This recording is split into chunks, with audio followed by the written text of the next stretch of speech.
영상 12번째 시간, 오늘 배울 내용은 2차 방정식의 뜻과 그 해입니다. 여러분 교과서 70쪽입니다.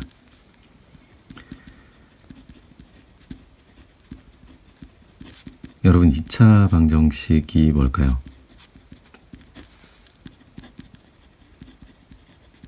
2차 방정식을 알기 전에 여러분 먼저 방정식이 뭐죠? 방정식이라는 건 등식의 일종인데, 등식이라고 하는 거는 등호로 연결된 식이에요. 이 등호로 연결된 식에 변수와 차수가 포함되면 되는데, 차수가 포함되어 있는데, 변수라고 하는 거는 x나 y 같은 미지수가 몇 개냐를 얘기하는 거고, 차수는 제일 높은 항의 차수가 몇 차인지를 의미하는 거죠. 변수가 하나면 1원이라는 표현을 쓰고, 두 개면 2원이라는 표현을 써요. 차수가 1차면 1차, 2차면 2차라는 표현을 쓰죠. 여러분이 일반적으로 배울 2차 방정식이라는 건 사실 변수가 하나인 1원, 그리고 차수가 2차인 2차 방정식, 즉 등식을 의미하고 있죠. 무슨 말이냐?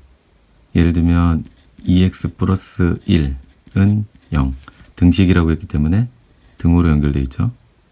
그 다음 가장 높은 항의 차수는, 미지수는 x 하나, 가장 높은 항의 차수는 1차죠. 이게 여러분이 중학교 때 배운 1차 방정식입니다.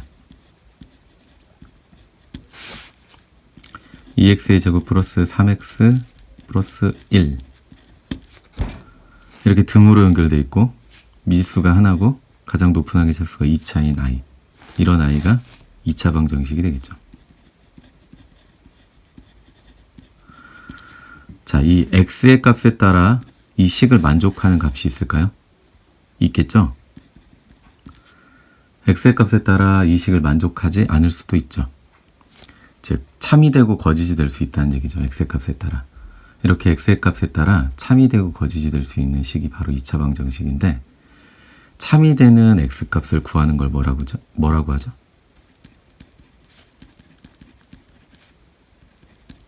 이게 바로 2차 방정식의 해 혹은 근이라는 표현을 쓰는 i입니다.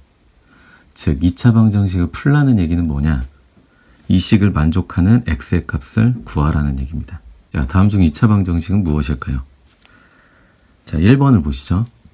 등호로 연결되어 있죠?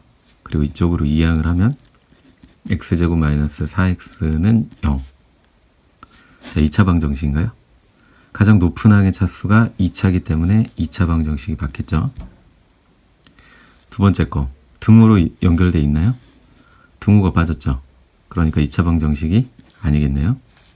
전개를 해보면 x제곱 마이너스 2x 플러스 1, 그 다음에 이항을 하면 마이너스 x제곱은 0으로 만들어줄 수 있죠. 가장 높은 항인 2차항이 사라졌죠. 그러면 2차 방정식이 아닙니다. 2x 제곱 마이너스 10x, 이항하면 마이너스 x 플러스 1은 0.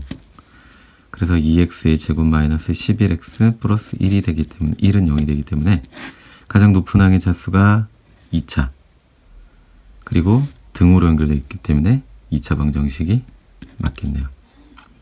자, 2차 방정식이라는 건 일반적으로 ax의 제곱 플러스 bx 플러스 c는 0 꼴인데, 여기서 중요한 건 a, b, c는 실수면 돼요. 더 중요한 건 a가 0이면 될까요? 안 될까요? 안 되죠.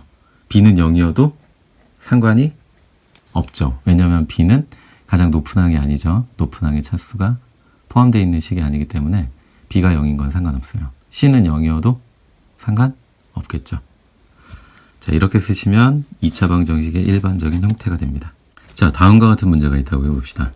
x의 값이 0, 1, 2, 3, 4일 때 x제곱 마이너스 5x 플러스 6이 0인 해를 구하라. 여기서 해는 뭐라 그랬죠? 이 등식을, 이 2차 방정식을 만족시키면 그게 해라 그랬죠. 그럼 어떻게 구하면 될까요?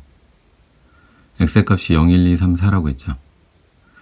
자, 하나씩 집어 넣어 보면 됩니다. 예를 들면 0을 넣어보면 0제곱 마이너스 5 곱하기 0 플러스 6이 되니까 만족할까요? 6이 0이랑 같다. 만족하지 않죠. x가 1이라고 해보면 1제곱 마이너스 5 플러스 6은 0. 만족하나요? 저변의 값이 2가 되죠? 따라서 만족하지 않네요. 2가 되면 4-10 플러스 6은 0. 0은 0이 돼서 만족하죠. x가 3이 되면 9-15 6은 0. 만족하나요? 15 빼기 15니까 0이 되죠. 등식을 만족하겠죠. 4가 되면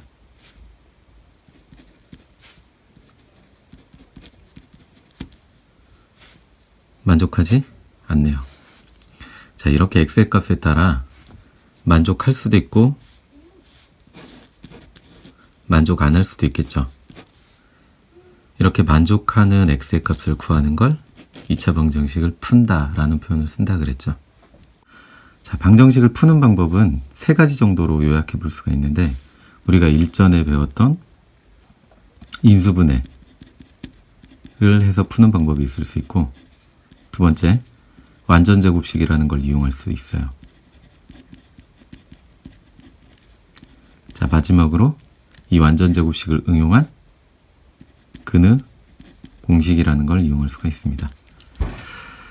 왜 인수분해가 중요했는지 이해가 되시죠? 인수분해를 모르면 2차 방정식을 풀기가 어려워집니다. 자, 2차 방정식을 푼다. 그건 무엇을 구하라는 얘기죠? x의 값을 구하라는 얘기라는 거 꼭 아셔야 됩니다. 자, 이 내용을 바탕으로 다음 시간에는 인수분해를 이용한 2차 방정식의 풀이에 대해서 공부를 해보겠습니다.